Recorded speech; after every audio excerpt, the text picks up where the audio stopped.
অক্সফোর্ডের টিকায় ৯৮% গ্রহণকারীর corona প্রতিরোধ ক্ষমতা তৈরি হচ্ছে।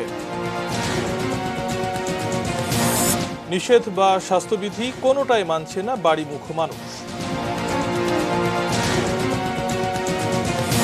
ভারতে দৈনিক আক্রান্তের সংখ্যা তৃতীয়বারের মতো ৪ লাখ ছাড়িয়েছে।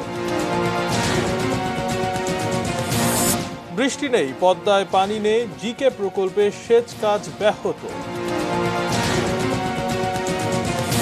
এবং নদী বাঁচাতে প্রয়োজন সুরক্ষা নীতিমালা।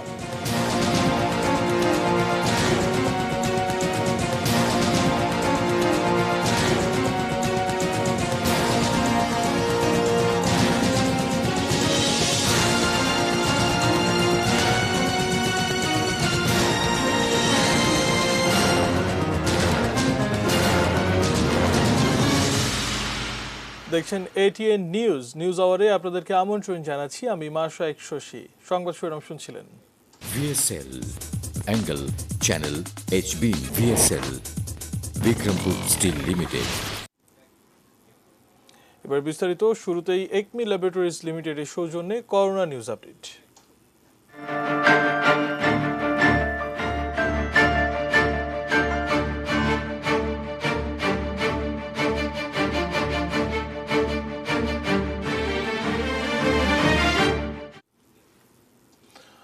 অক্সফোর্ড অ্যাস্ট্রাজেনেকার টিকা ৮০ থেকে ৯০% কার্যকর এবং সুরক্ষা দিতে পেরেছে। দেশে টিকা গ্রহণকারী ৯৮% মানুষের শরীরেই প্রতিরোধ ক্ষমতা তৈরি হয়েছে এই টিকার মধ্য দিয়ে। বঙ্গবন্ধু শেখ মুজিব মেডিকেল বিশ্ববিদ্যালয় ও Chattogram veterinary and animal sciences university সিফাসুর দুটি আলাদা সমীক্ষায় টিকার এই কার্যকারিতা পেয়েছেন। আমির রাবি তানিমের রিপোর্ট।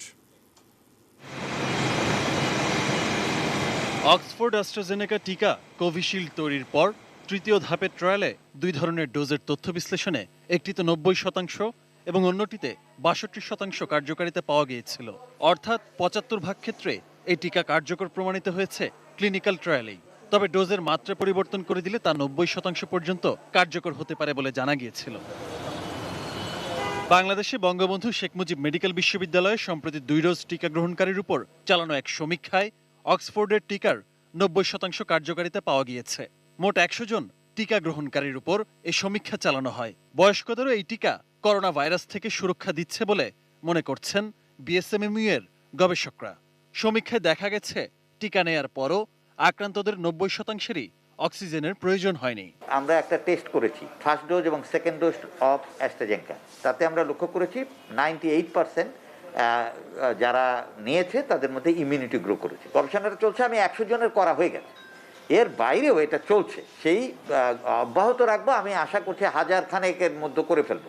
এরও আগে Chattogram veterinary and animal sciences university সিভাসুর সমীক্ষকরাও টিকার একই ধরনের কার্যকারিতা পান। প্রথম ডোজ টিকা গ্রহণকারী করোনা আক্রান্ত রোগীদের স্বাস্থ্য ঝুঁকি নিয়ে এপ্রিলে ৬১৪৬ জনের নমুনা পরীক্ষা করে সিভাসু। এর মধ্যে ১৭৫২ জনেরই করোনা পজিটিভ পাওয়া যায়। আক্রান্ত ২০০ জনের কেস স্টাডি ধরে সমীক্ষকরা জানান, অক্সফোর্ডের প্রথম ডোজ নেওয়ার কারণে তেমন স্বাস্থ্য ঝুঁকি হয়নি তাদের। ২০০ জনের মধ্যে ১৬৫ জন রোগীকে হাসপাতালে ভর্তি হতে হয়নি। টিকার প্রথম ডোজ নেওয়া থাকায় ৮৮% রোগের কোনো শ্বাসকষ্টও হয়নি। স্বাস্থ্যগত ঝুঁকি এবং মৃত্যু ঝুঁকি প্রায় 99% এটা কমায় এই ভ্যাকসিনে। আমরা এই গবেষণার পরিপ্রেক্ষিতে আমরা আরেকটা গ্রুপ তৈরি করি, যারা ভ্যাকসিন নেন নাই তাদের অবস্থাটা কি হয়েছিল।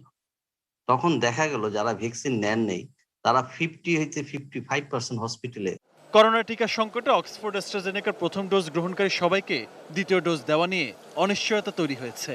এমন অনিশ্চয়তায় আপাতত টিকার নিবন্ধন বন্ধ করে দিয়েছে স্বাস্থ্য অধিদপ্তর। অ্যাস্ট্রাজেনেকা যারা ফার্স্ট ডোজ নিয়েছে তাদেরকে আমরা সেকেন্ড ডোজ দিতে চাই। সেই দেওয়ার ব্যাপারেও ২-৩টা ফর্মুলা আছে বর্তমানে।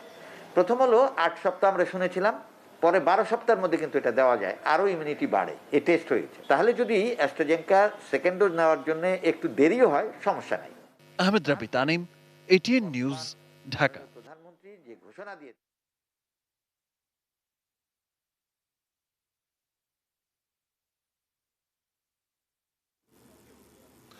আন্তঃজেলা পরিবহন চলাচল বন্ধ থাকলেও থেমে নেই মানুষের বাড়ি ফেরা।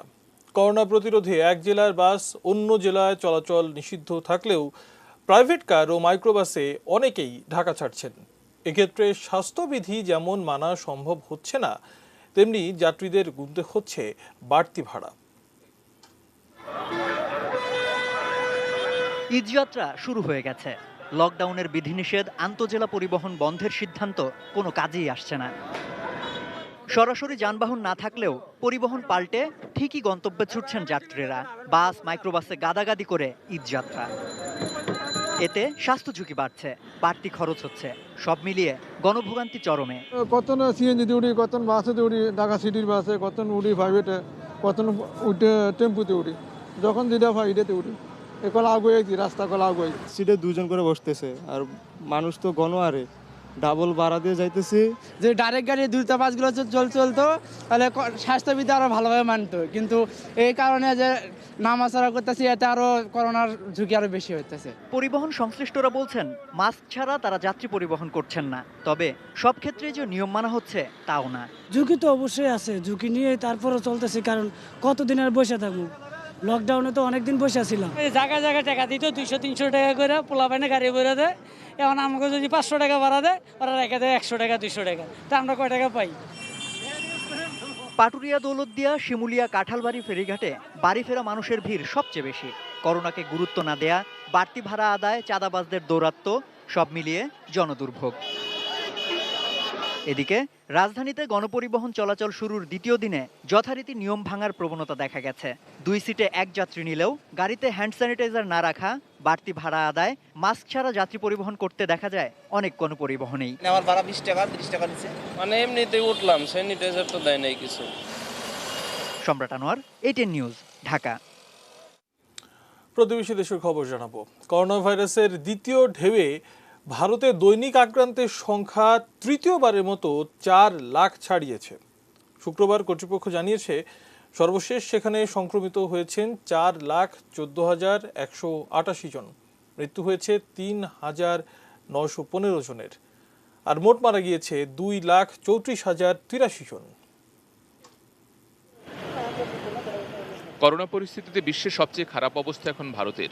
চিকিৎসা সেবার জন্য রোগীদের হাহাকার প্রতিদিনই বিশ্বব্যাপী গণমাধ্যমের শিরোনাম। হাসপাতালে শয্যার দাবিতে কর্ণাটকে বিধানসভার সামনে অবস্থান কর্মসূচি পালন করেছে একটি রোগীর পরিবার।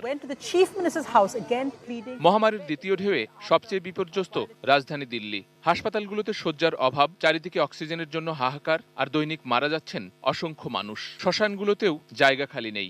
এই অবস্থায় কেন্দ্রীয় সরকারকে প্রতিদিন দিল্লিতে 700 টন অক্সিজেন সরবরাহ করতে নির্দেশ দিয়েছে দেশটির সুপ্রিম কোর্ট।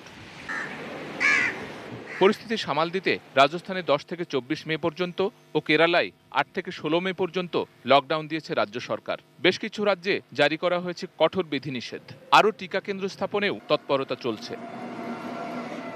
করোনা পরিস্থিতি মোকাবেলায় কেন্দ্রের শীর্ষ আমলাদের সঙ্গে বৈঠক করেছেন প্রধানমন্ত্রী নরেন্দ্র মোদী। টিকাদান কর্মসূচির গতি যে যথেষ্ট কম তা এদিন মেনে নেন স্বয়ং প্রধানমন্ত্রী। ভারতে এখন পর্যন্ত 3% মানুষও 2 ডোজ টিকা পায়নি।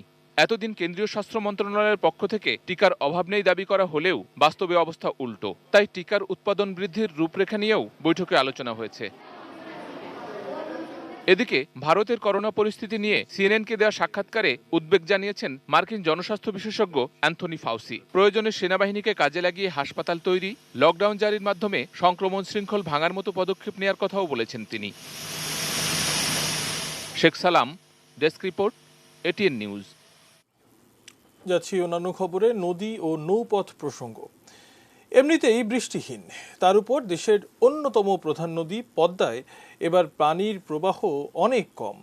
ফলে মাত্র 25 দিনে 2 দফা গঙ্গা কপোতাক্ষ সেচ প্রকল্পের পানি সরবরাহ বন্ধ হয়েছে। কুষ্টিয়া প্রতিনিধি শরীফুল ইসলামের পাঠানো রিপোর্ট জানাচ্ছেন মনিরুল ইসলাম মিন্টু। সারা দেশে বয়ে যাচ্ছে তীব্র তাপদাহ, তাই তো গরম থেকে একটু স্বস্তি পেতে নদী পাড়ের এই চিরচেনা দৃশ্য। সাম্প্রতিক বছরগুলোর তুলনায় এবার কমেছে পদ্মার পানি প্রবাহ, যেন ধুধু বালুচর। তাই নদী পাড়ের মানুষের জীবন আরো কঠিন হয়ে পড়েছে। নদীতে পানি নাই, মানে যারা করতো যারা মৎস্যজীবী ছিল তারা মাছ চাষ করতে পারছে না বা মাছ ধরতে পারছে না। অনেক ফসল নষ্ট হচ্ছে কৃষকের, টিউবওয়েলে পানি থাকছে না, মরুভূমি ভাব তৈরি হয়েছে পদ্মার পাড়ে।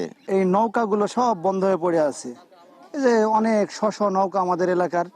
1954 সালে গড়ে তোলা এই সেচ প্রকল্পটি পদ্মার পানির উপর নির্ভরশীল। এই প্রকল্পের আওতায় 2 মৌসুমে কুষ্টিয়া, চুয়াডাঙ্গা, ঝিনাইদহ এবং মাগুরা জেলার 1,97,500 হেক্টর জমিতে সেচ দেওয়া হয়, কিন্তু এবার তা হচ্ছে না। ভারতের সঙ্গে যে ধরনের চুক্তি পানির হিস্সা সেটা পেলে আমাদের এই মরু অঞ্চলের যে আগাম যে বার্তা আসছে মরুভূমি হয়ে যেতে পারে, সেটা থেকে আমরা হয়তো মুক্তি পেতে পারি। আবার মাঠে ধরেন বহুত গরু আছে, অনেক মানুষের গরু আছে, গরু বাছুর মাঠে দাঁড়াতে পারছে না বৃষ্টির কারণে, মাটি খুব গরম। এখন বৃষ্টিপাত কম, যার কারণে নদীতে পানির পরিমাণ অনেকটা কম। তো এই জন্য নদীতে যদি পানির পরিমাণ আস্তে আস্তে বৃদ্ধি পায়, তো তখন আমাদের পাম্পের ডিসচার্জ ক্ষমতা অটোমেটিক বৃদ্ধি পাবে। পদ্মার পানি কমে যাওয়ায় এর প্রধান শাখা নদী গড়াইপাড়ের মানুষের জীবন আরও বেশি দুর্ভোগে। বেকার জেলেরা পানির স্তর নেমে যাওয়ায় নলকূপের পানি উঠছে না, আর এতে তীব্র পানি সংকট দেখা দিয়েছে। Monirul Islam Mintu, ATN news. রাজধানীর চারপাশে 3টি নদীর প্রধানতম বুড়িগঙ্গা। দখলে দূষণে রূপ হারানো এক হাহাকারের প্রবাহ যেন। একই দুর্ভাগ্য নারায়ণগঞ্জের লাইফলাইন শীতলক্ষারও।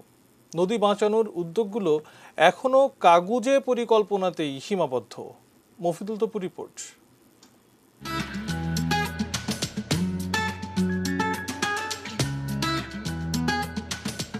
এককালের স্রোতস্বিনী বুড়িগঙ্গাকে দুটি স্রোতে ভাগ করে দেয়া কামরাঙ্গীর চরে বসবাস ষাটোর্ধ্ব মোহাম্মদ হোসেন দুলালের।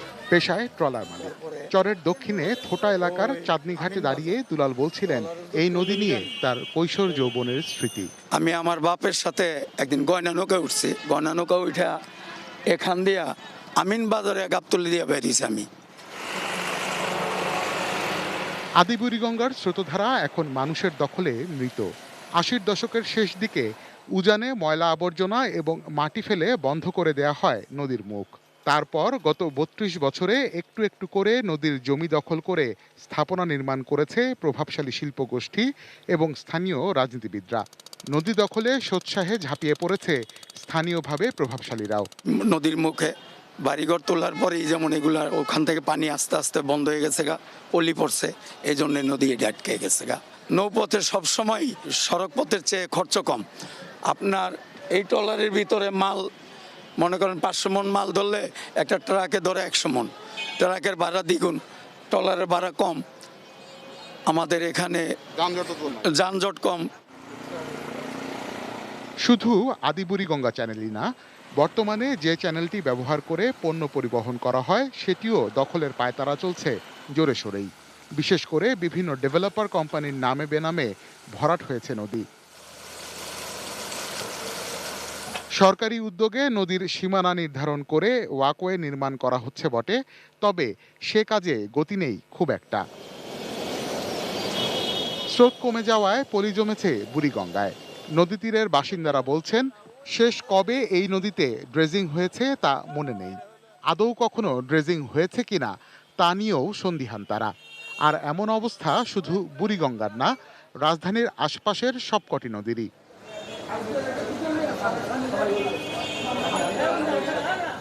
ঢাকার প্রতিবেশী নারায়ণগঞ্জের পাশ দিয়ে বয়ে চলা শীতলক্ষাও বুঝি বুড়িগঙ্গার ভাগ্যই বরণ করতে যাচ্ছে। অনেক সময় তো সরকারের পক্ষ থেকে অনেক লোক আসে, দেখে দেখা পরিদর্শন করে যায়, কিন্তু পরে তো এটার কোনো ফল পাইতেছি না। শীতলক্ষার পানি দাপিয়ে গোসল করা কিংবা মাছ ধরার স্মৃতিও খুব একটা পুরনো না। বুড়িগঙ্গার মতো শীতলক্ষাও গত 30 বছরে পরিণত হয়েছে বন্ধ্যা নদীতে। এই নদীতে জল রয়েছে ঠিকই, কিন্তু দূষণ আর দখলে নিঃশেষ জলের জীবনচক্র। মেল ফ্যাক্টরি লেগে আর ড্রাইং করছে, এইসবের জন্য পানি শীতলক্ষা নষ্ট হয়ে যায়। আমরা আগে গোসল করতাম এই জায়গায়, এখন বিষাক্ত সাপ ওই পানিতে থাকতে পারে না।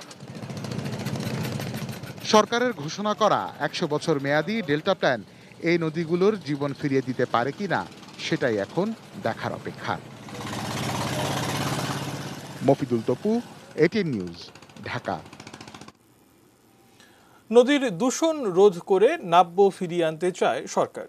অথচ দেশের বেশিরভাগ নদীতে হাসপাতাল ও শিল্প বর্জ্য সহ পয়ঃবর্জ্য ফেলা হচ্ছে নির্বিচারে।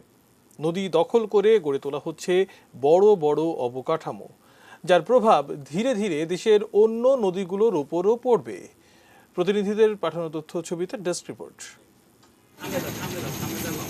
পদ্মা, মেঘনা, ধলেশ্বরী ও ইছামতি নদী বিধৌত মুন্সিগঞ্জ জেলার অভ্যন্তরীণ একাধিক শাখা নদী ভরাট হয়ে গেছে পলিমাটিতে। সংশ্লিষ্ট কর্তৃপক্ষের উদাসীনতায় এক এক করে মরে যাচ্ছে নদীগুলো, আর তা ভরাট করে নামে বেনামে দখল করে নির্মাণ হচ্ছে বিভিন্ন স্থাপনা। মাদারীপুরে নদী দূষণ তীব্র। নদী তীরবর্তী সরকারি খাস জমি এরই মধ্যে দখল হয়ে গেছে। ফেনী জেলার নদীগুলো ঘিরে গড়ে উঠেছে বালু উত্তোলনের একাধিক সিন্ডিকেট। জেলা প্রশাসন 60টি স্পটে ইজারা দিলেও অন্তত 25টি স্থানে অবৈধভাবে তোলা হচ্ছে বালু। 258 কোটি টাকা ব্যয়ে চট্টগ্রামের কর্ণফুলী নদীর সদরঘাট থেকে বাকলিয়ার চর পর্যন্ত ডেজিংয়ে 2018 সালে নৌবাহিনীর সঙ্গে বন্দরের চুক্তি হয়। 3 বছরে এ প্রকল্পের কাজ হয়েছে মাত্র 43%। নরসিংদীর মেঘনা নদীতে সেনাবাহিনীর মেগা প্রজেক্টের কাজ দ্রুত এগিয়ে চলছে। তবে নদীর দুপাশে দূষণ ও দখল হওয়ায় মিঠা মাছের অস্তিত্ব বিলীনের পথে। ফরিদপুরের ঐতিহ্যবাহী কুমার নদটি দীর্ঘদিন ধরে সংস্কার না হয় দখল আর দূষণে মৃতপ্রায় ছিল। সাম্প্রতিক সময়ে এই নদটি খননের উদ্যোগ নেওয়া হয়েছে। এদিকে দেশের ছোট বড় খাল ও জলাশয় পুনঃখনন প্রকল্পের আওতায় পাবনার ঐতিহ্যবাহী ইছামতি নদীর কাজ শুরু হয়েছে। প্রথম পর্যায়ে প্রায় 9 কোটি টাকা ব্যয়ে নদীর পাড়ের অবৈধ স্থাপনা উচ্ছেদ ও নদী খননের কাজ করা হবে। ব্রাহ্মণবাড়িয়ার 8টি উপজেলার ওপর দিয়ে বয়ে যাওয়া প্রায় 130 কিলোমিটার দীর্ঘ তিতাস নদীর নাব্য ফিরিয়ে আনতে খননের কাজ চলছে। এরই মধ্যে কাজের প্রায় 73% শেষ হয়েছে। তুনাজিনা তনু, ডেস্ক রিপোর্ট, এটিএন নিউজ। সময় হলো বাজিদ ইসলাম বিরতি নেবার, এরপর আরো জানি ফিরব। ত্রাণের চাল নিয়ে বিরোধে হাতিয়ায় যুবলীগ কর্মী খুন এবং সংক্রমণ ঝুঁকি বাড়িয়ে তুলছে ঈদ বাজারের ভিড়।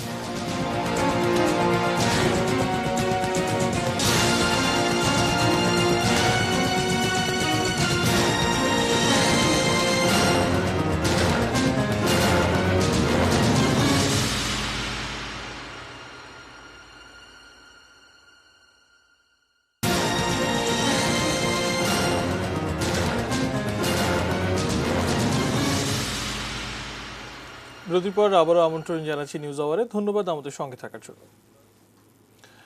করোনা থেকে মুক্তি এবং জীবন আরও কল্যাণময় হওয়ার প্রার্থনায় পালিত হলো জুমাতুল বিদা। রাজধানীর বাইতুল মোকাররম মসজিদে আজ মুসল্লিদের সংখ্যা ছিল তুলনামূলকভাবে বেশি। মসজিদে স্বাস্থ্যবিধি মেনে চলার বাধ্যবাধকতা থাকায় মুসল্লিদের মাস্ক ব্যবহার করতে দেখা গেছে। করোনা মহামারীতে যখন পুরো বিশ্ব নাকাল, তখন মহান আল্লাহ তাআলার কাছে একটাই প্রার্থনা করেছেন সবাই, কেটে যাক করোনাকাল, মহামারী মুক্ত হোক পৃথিবী। রমজান মাসের শেষ জুমায় জাতীয় মসজিদ বাইতুল মোকাররমে নামাজ আদায় করে বিশেষ দোয়া মোনাজাতে আল্লাহর কাছে এই প্রার্থনা করেছেন মুসল্লিরা।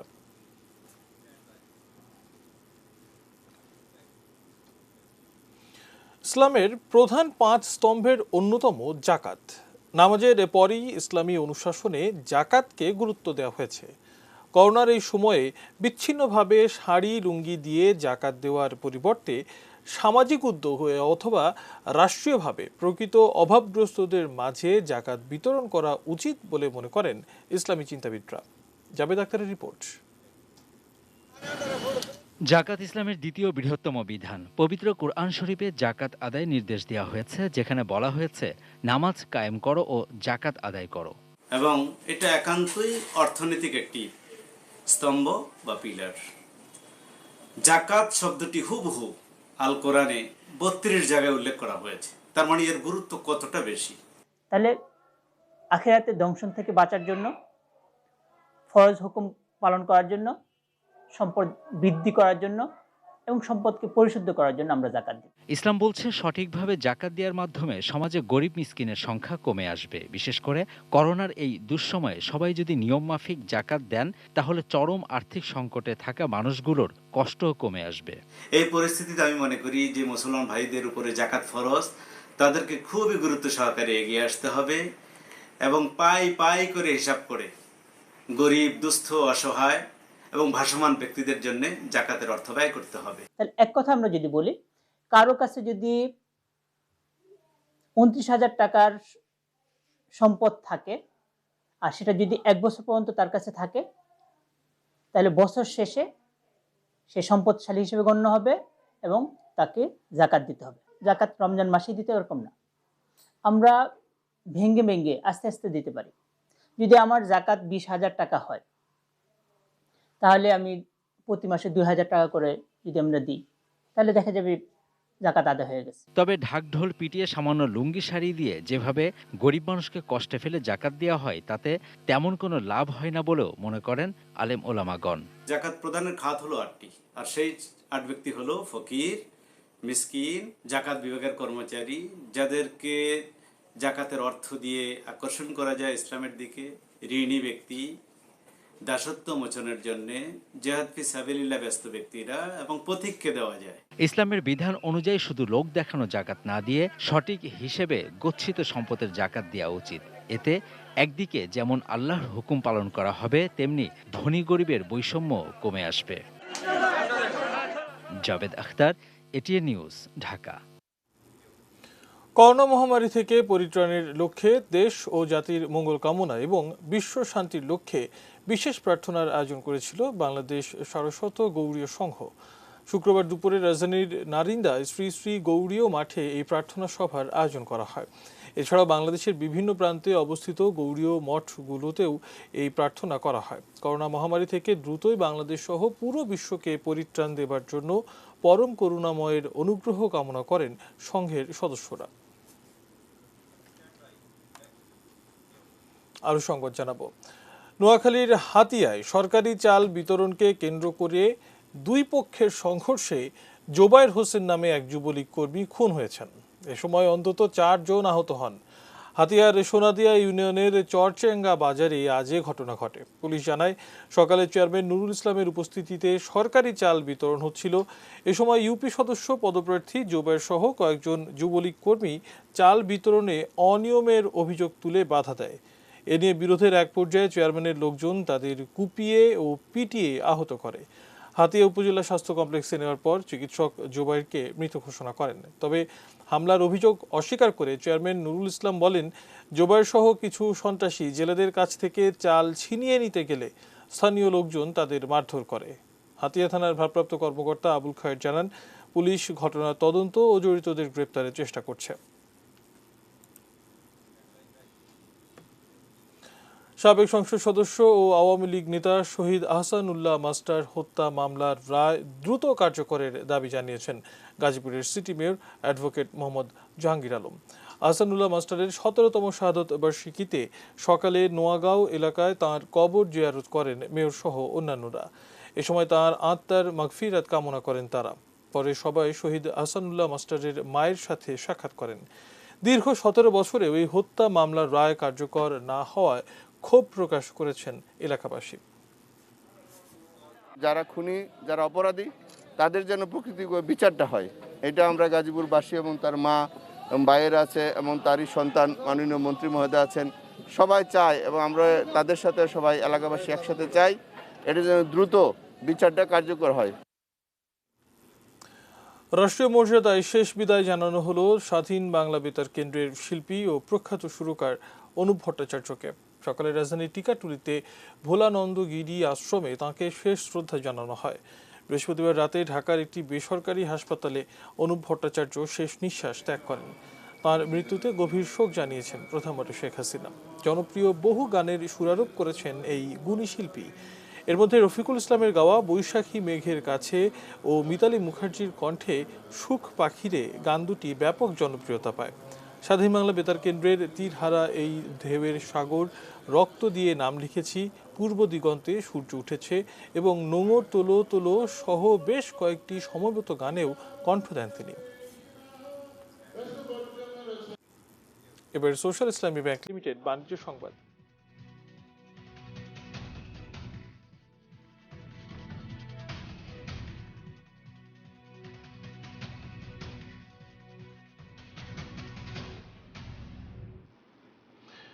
ঈদের কেনাকাটায় ব্যস্ত মানুষ যেন ভুলে গেছে এখন কোন সময় কি করা উচিত আর কি উচিত নয়। বিক্রেতারা বলছেন ঈদ মৌসুমে স্বাস্থ্যবিধি মেনে চলার উপায় নেই তাদের। তবে এতে করে যে ভয়ঙ্করভাবে ছড়িয়ে পড়তে পারে করোনা, এটাও স্বীকার করছেন। সিলেট ও কুমিল্লা প্রতিনিধির পাঠানো তথ্য ছবিতে ডেস্ক রিপোর্ট। ঈদের মৌসুমে সরগরম সিলেট নগরীর শপিং মলগুলো। তার মধ্যে হাতে গোনা দু একটিতে দেখা যায় স্যানিটাইজেশন সহ স্বাস্থ্যবিধি মানার ব্যবস্থা। বাকিগুলো চলছে বেপরোয়া উৎসবের আমেজে। এমন নয় যে সংক্রমণের বিষয়টি অজানা, কিন্তু তারপরও কেনাকাটার ঝোঁকে করোনা ঝুঁকিকে আমলে নিচ্ছেন না কেউ। আসা ঠিক না, যে অবস্থা দেশের পরিস্থিতিও তো ভালো না। এখন আমি আসছি, আমার খারাপ লাগতেছে, এর জন্য আমি তাড়াতাড়ি বের হয়ে যাচ্ছি আর কি। করোনা হিসেবে তো ঠিক নাই বা বাড়ানি, এরপর তো মানুষ আমরা বাড়াই শখে। স্বাস্থ্যবিধি না মানায় কয়েকটি প্রতিষ্ঠানকে জরিমানাও করা হয়েছে। ব্যবসায়ীরা বলছেন করোনায় ক্ষতিগ্রস্ত ব্যবসা টিকিয়ে রাখতে ঈদের বাণিজ্য ছাড়া উপায় নেই তাদের। তো আমরা যতটুকু চেষ্টা করছি আমাদের শুক্রিয়া মার্কেট থেকে যে সচেতনতা রাখার জন্য, কিন্তু ততটুকু আমরা পারছি না, কারণ লাস্ট টাইম, এখন সিজনের লাস্ট টাইম চলে আসছে। স্বাস্থ্যবিধি মানাটা খুবই কষ্টসাধ্য, তারপরে আমরা যতটুকু পারি মানছি। একই দৃশ্য কুমিল্লাতেও। পছন্দের জিনিস কিনতে মার্কেট থেকে মার্কেটে ছুটছে মানুষ। শপিং মল বা ফুটপাত, কোথাও কেউ স্বাস্থ্য সতর্কতা মানছে না। পিঁপড়ার মধ্যে একটা ডিস্টেন্স থাকে, এখানে যে পিঁপড়া থেকেও ডিস্টেন্স থাকে। আমরা দেখেন এখানে বড় হয়ে মানুষ কিভাবে ইয়ে করতেছে। ব্যবসায়ীদের দাবি মাস্ক ব্যবহার নিশ্চিত করেই ক্রেতার কাছে পণ্য বিক্রি করছেন তারা। স্বাস্থ্যবিধি মোতাবেকই চলছে, অন্যরকম কোনো কাস্টমারকে আমরা মাস্কবিহীন প্রবেশ করতে দেই না। কেনাকাটায় স্বাস্থ্যবিধি অনুসরণ নিশ্চিত করতে চেষ্টা করছে স্থানীয় প্রশাসনও। সরকারি নির্দেশনা মোতাবেক দোকানপাট পরিচালিত হয়। সে লক্ষ্যে আমরা সকলে মিলে, স্থানীয় রাজনীতিবিদ, প্রশাসন, সকলে মিলে আমরা কাজ করব যেন পরিস্থিতি আমাদের নিয়ন্ত্রণের মধ্যে থাকে। করোনার কারণে ঈদের আনন্দ যাতে ম্লান হয়ে না যায়, সেজন্য শপিং এর মোহ আর মুনাফার লোভ দুটোই সামলাতে বলছেন সচেতন মানুষ। চন্দন পাল, ডেস্ক রিপোর্ট, এটিএন নিউজ। এবার মিডল প্রেজেন্টস কৃষি সংবাদ সুজলা সুফলা।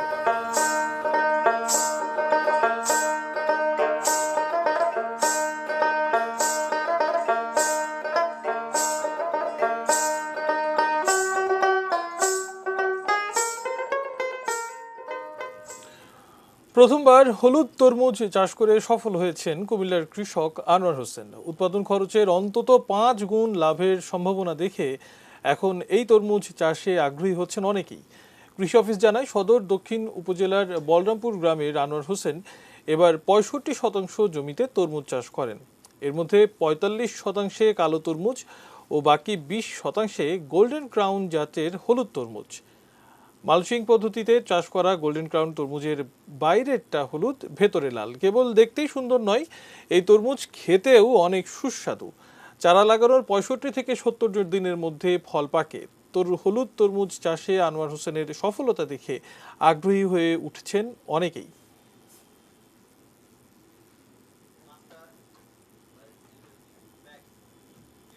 সময় হলো আরো একবার বাজিদ স্কিল বিরতি নেবার। অন্যান্য খবরের সাথে আমি জানি মালদ্বীপের সাবেক প্রেসিডেন্ট রাশিদকে হত্যার চেষ্টা এবং প্রিমিয়ার লিগে আজ বসুন্ধরা কিংসের প্রতিপক্ষ ব্রাদার্স ইউনিয়ন।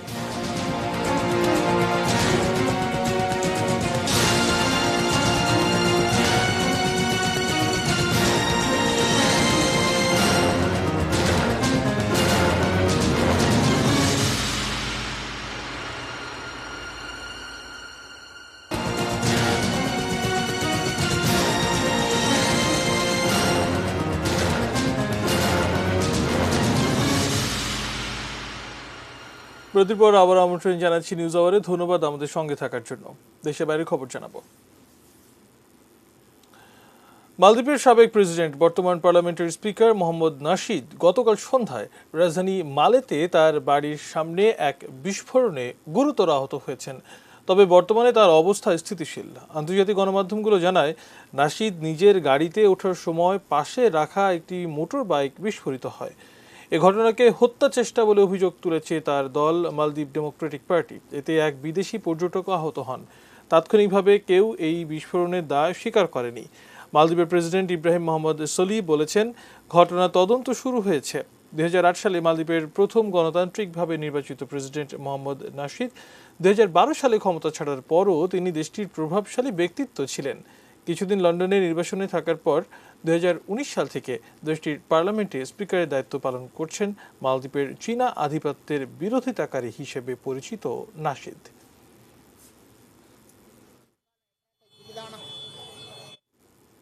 এবারে খেলার খবর জানাবো। বাংলাদেশ প্রিমিয়ার লিগে আজ বসুন্ধরা কিংসের প্রতিপক্ষ ব্রাদার্স ইউনিয়ন বঙ্গবন্ধু জাতীয় স্টেডিয়ামে। ম্যাচটি শুরু হবে রাত 9টায়। এখন পর্যন্ত 14 ম্যাচ খেলে 40 পয়েন্ট নিয়ে টেবিলের শীর্ষে আছে বর্তমান চ্যাম্পিয়ন বসুন্ধরা কিংস। এবারের আসরে এখন পর্যন্ত হারের মুখ দেখেনি বসুন্ধরা। ব্রাদার্স ইউনিয়নের বিপক্ষে পূর্ণ পয়েন্ট তুলে নিয়ে শিরোপা জয়ের পথ সমৃদ্ধ করতে চাইবে তারা। পরিসংখ্যানেও ব্রাদার্সের চেয়ে এগিয়ে আছে তারা। এছাড়া চলতি আসরে এখন পর্যন্ত সর্বোচ্চ গোল স্কোরারের দুইজনই কিংসের খেলোয়াড়। রবিনহো 14 এবং রাউল বেসেরা করেছেন 13 গোল। তাদেরকে আটকানো কঠিন হবে ব্রাদার্সের জন্য। এবারের আসরে ব্রাদার্সের অবস্থান ভালো নয়। 14 ম্যাচের 11টিতেই হেরেছে তারা।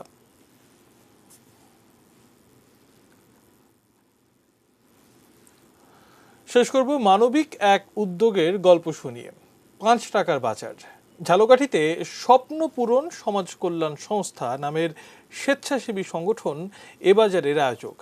মাত্র 5 টাকায় চাল, ডাল, আলু, তেল সহ নিত্য প্রয়োজনীয় 9টি পণ্য পাচ্ছেন করোনা পরিস্থিতিতে অসহায় মানুষ। ঝালকাঠির প্রতিনিধি শ্যামল সরকারের তথ্য, ছবিতে ডেস্ক রিপোর্ট।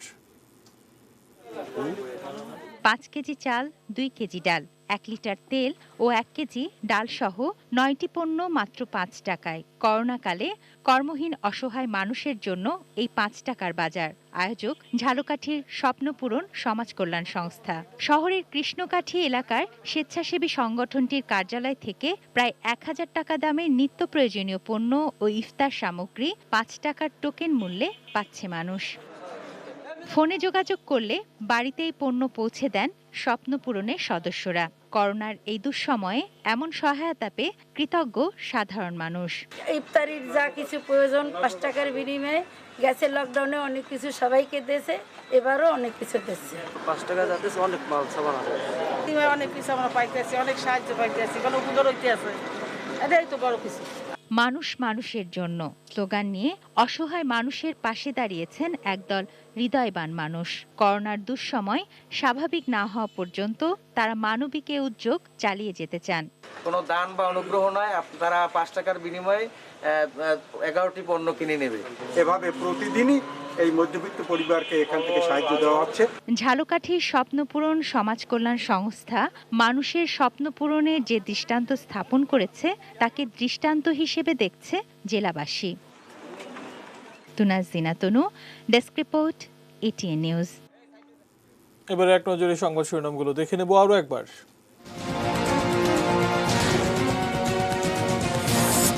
দেশে 98% টিকা গ্রহণকারীর শরীরে প্রতিরোধ ক্ষমতা তৈরি।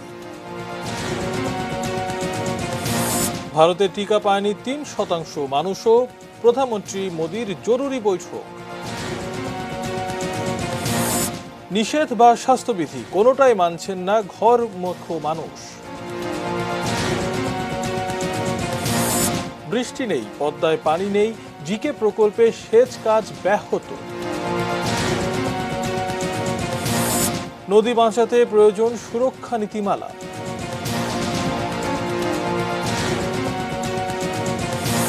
প্রাণের চাল নিয়ে বিরোধে হাতিয়ায় যুবলীগ কর্মী খুন।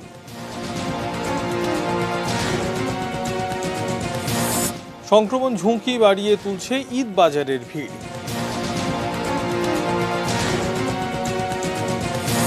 মালদ্বীপের সাবেক প্রেসিডেন্ট নাশিদকে হত্যার চেষ্টা।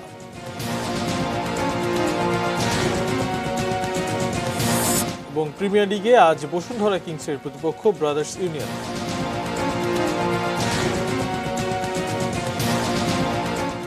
এই ছিল নিউজ আওয়ার। সঙ্গে থাকুন, দেখতে থাকুন ATN নিউজ। ATN নিউজের ব্রেকিং নিউজ আপনার মোবাইলে পেতে টাইপ করুন START A8 এবং পাঠিয়ে দিন 5959 নম্বরে। ধন্যবাদ।